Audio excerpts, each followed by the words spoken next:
Gravity might be the weakest force, but it's infinitely stackable.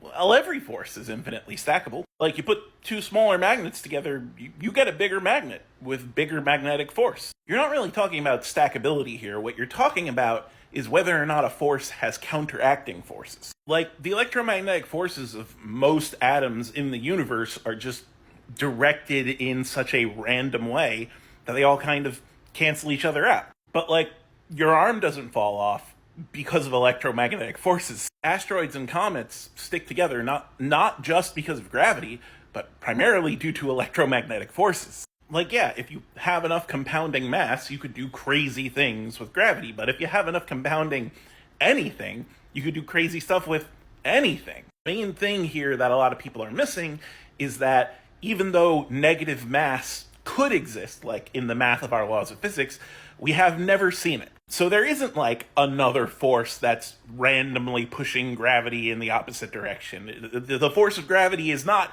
randomly sort of distributed the way so many other forces are. But you can see these forces interacting with each other, right? Because like you have a big star, and you know that the gravity is responsible for holding that star together.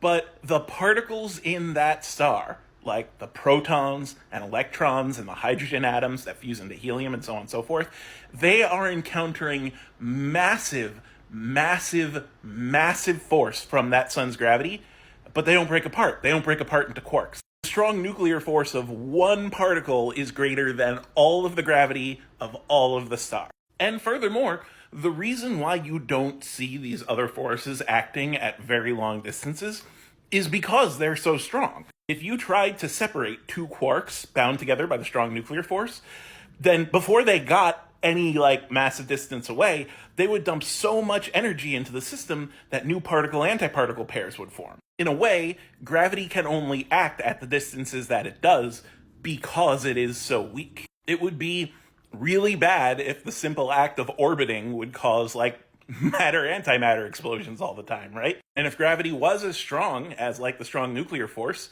all the particles that we have, all of the subatomic particles would just all be clumped up in one place. They need to like not be clumped up in one place for like planets and stars and people and shit to exist. So yeah, in a way, it's a good thing that gravity is the weakest of the fundamental forces, because otherwise we'd be pretty screwed.